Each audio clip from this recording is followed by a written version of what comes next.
Speaking. Welcome to Springfield. Local time is 3:25 p.m.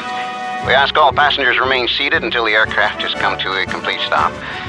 Be careful when opening overhead lockers, as some items may have dislodged during the And flight. that dress. I mean, how could Kathy do that to me? There's nothing wrong with Have we got a cab waiting, or do we have to call one? I'm not sure if she's got one waiting for us. Look, you know what Kathy's like. What's wrong with Kathy? I thought you liked her. I do like Kathy.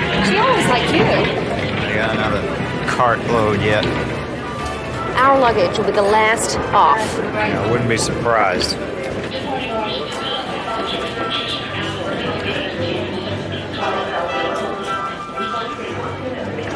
That's already been around. Good afternoon. How can I help you? Hi, we just got off the flight from Boston, and our bags haven't arrived. Have you got your baggage receipts? Do you have our baggage receipts? No, I gave them to you. No, you didn't. Yes, I Customer service.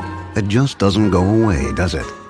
In fact, it's more important now than ever, because if we don't take care of our customers, did. I swear, this is the last time I'm ever flying with Zero. someone else will. With the help of Michelle in Lost Baggage, we're going to look at some common sense ways you can competition-proof your organization by knowing how to handle difficult situations that can easily escalate out of control. No, I'm sorry. We can't seem to locate them.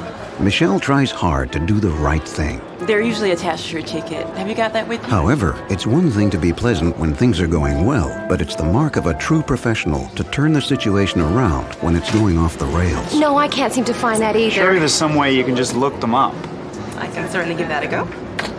Okay, what are your names? Rick and Sharon LaFontaine.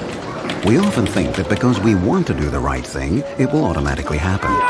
That's not always the case. It's the baggage handlers, you know? Ever since the new baggage contract, this has been happening all the time.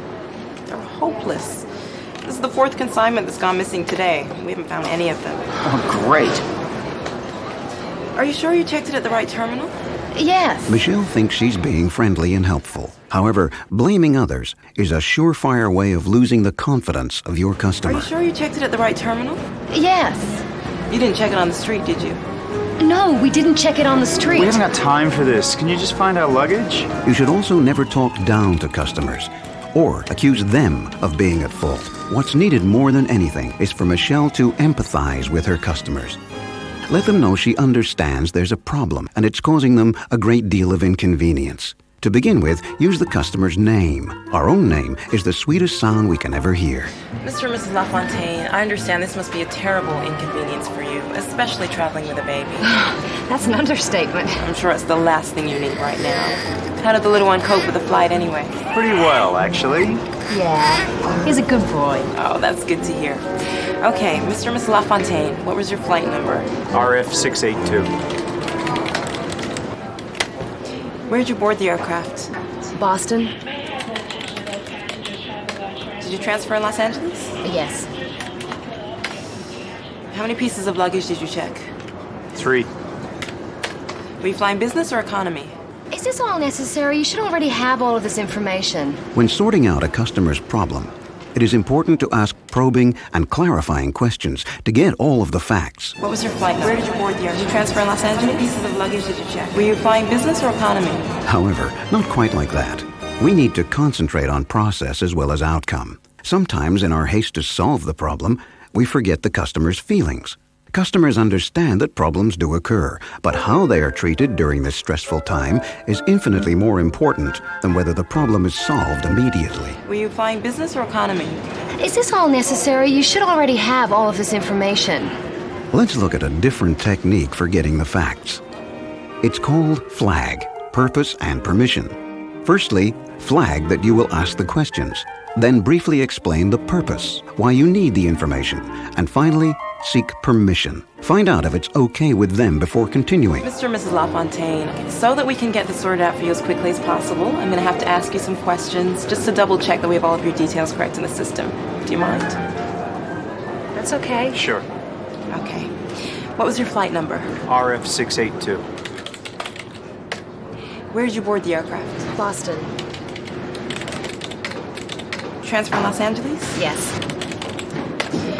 Right. right. Okay, I have them. Oh, thank goodness for that. That's them, all right. We got a wedding to go to tomorrow, and all our clothes are in there. Not to mention the gift and Sharon's dress. I'm in the bridal party. Oh, no, I don't have them here. Where do you have them? They're in Paris. Or at least they will be in about half an hour. Paris? How on earth could they be in Paris? I think that's fairly obvious, Mrs. LaFontaine. They've been put on the wrong flight. Well, you better get them here. No, I can't. No, I can't? Even if a customer's demands are impossible to satisfy, a blunt no or can't be done is like waving a red flag at a bull. Are we speaking a foreign language? We just have to have that luggage. We just have to. Quite simply, the customer wants to hear what you can do, not what you can't. So work out some alternatives. Try something like yes, as soon as, or yes, once we've sorted, or yes, that's what I want too. Yes, Mrs. LaFontaine. I'm working on that right now. Above all, you must remain calm. Then apologize for the inconvenience and show the customer you understand by continuing to show empathy and compassion. Look, I apologize for the inconvenience. I'm not sure why your bags were rerouted to Paris, but I absolutely understand your urgency to have them here. I have a wedding to go to myself tomorrow. What time do you think they'll be in? Let me see. Okay. They're due for arrival at 4:30 tomorrow afternoon. 4:30? I've had enough of this. Wedding's at 2. What are you running here? If our bags are not here by 2 p.m. tomorrow, I'll hold you personally responsible. Do you understand me? Well, that's a little hard to take in anyone's language. When a customer's abuse is aimed right at you, it's difficult not to take it to heart. However, everyone's entitled to a bad day. So remember that the abuse is seldom aimed at you personally. You just happen to be there while this person lets off steam about the situation or your organization. And now you To get things back on a positive note, start by taking a few deep breaths. This increases the oxygen to the brain, stems the flight or fight syndrome, and helps calm your own nerves. It also helps to say some positive affirmation. This is not aimed at me personally. 4:30. I can handle it. The wedding's at This person's 2. just having a bad day. I've had enough I of can this. help them. We paid good money for a ticket. You can't be in customer service these days without having to occasionally cope with abusive language. And although your initial reaction could be anything from telling them to take a hike to total recoil, you have to resist any emotional outburst yourself. As Michelle said, everyone is entitled to a bad day. So let's look at an alternative way of handling the situation. You can overcome the harshness of the abuse by employing the pumpkin method. This method is based on the arbitrary nature of language. That is, words have no meaning other than what we place on them. If we create another association with certain words, we can lessen the severity of what's being said. Let's see what happens when Michelle substitutes Sharon and Rick's heated words for the word pumpkin. They're due for arrival at 4:30 tomorrow afternoon. 4:30? I've had enough of this.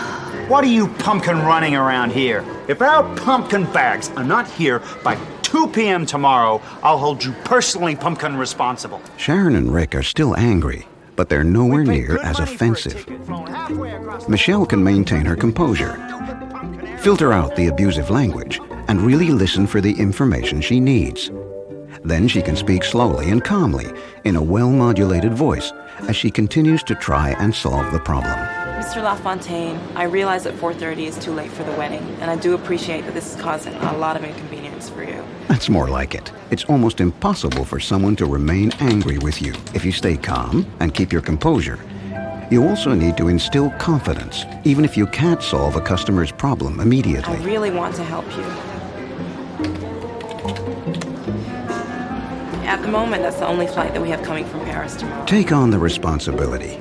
Think of the problem as a personal challenge and go the extra mile. They need to feel you're doing everything in your power to find a solution.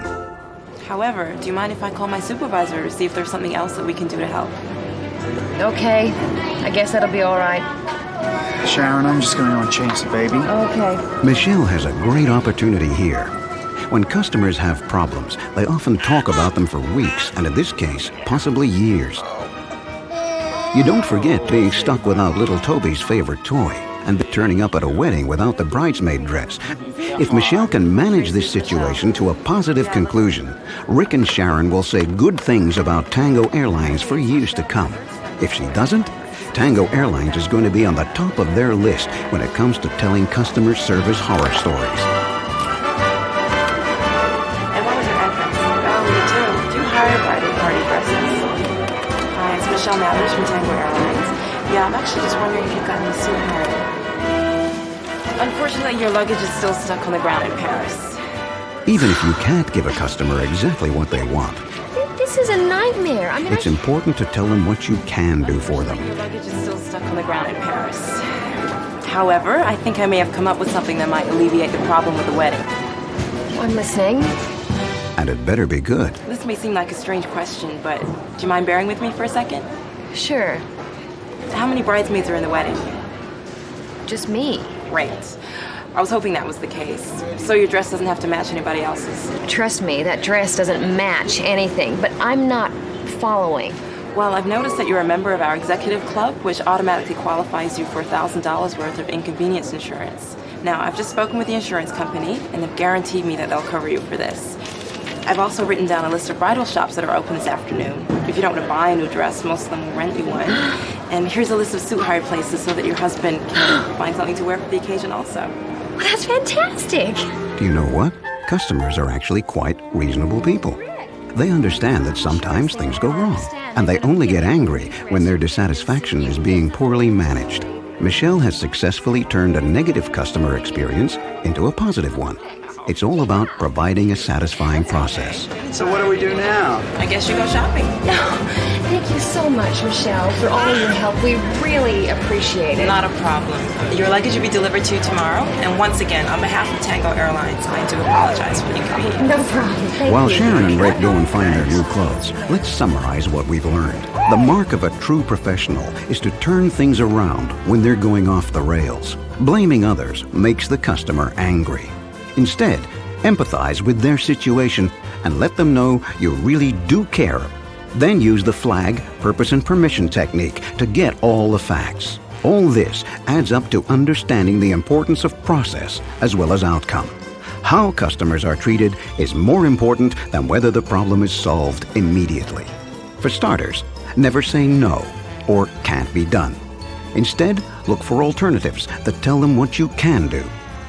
Accept that abuse is seldom aimed at you personally. Remain calm by taking deep breaths and saying some positive affirmations.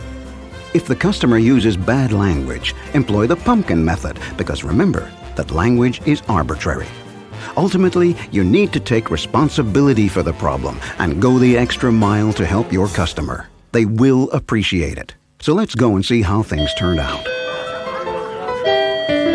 I'm getting Kathy! Mrs. LaFontaine? Yes. I'm from Tango Airlines. Michelle from Baggage Claim sent me down here with some insurance information for you, as well as 2 tickets to the theater. Oh my goodness, that is too kind of her. She's One also last one more thing. surprise and stuff. Under-promise and over-deliver. She managed to pull a couple of strings and get this rerouted around the world. Goodwill gestures help the organization to bounce back in the eyes of the customer.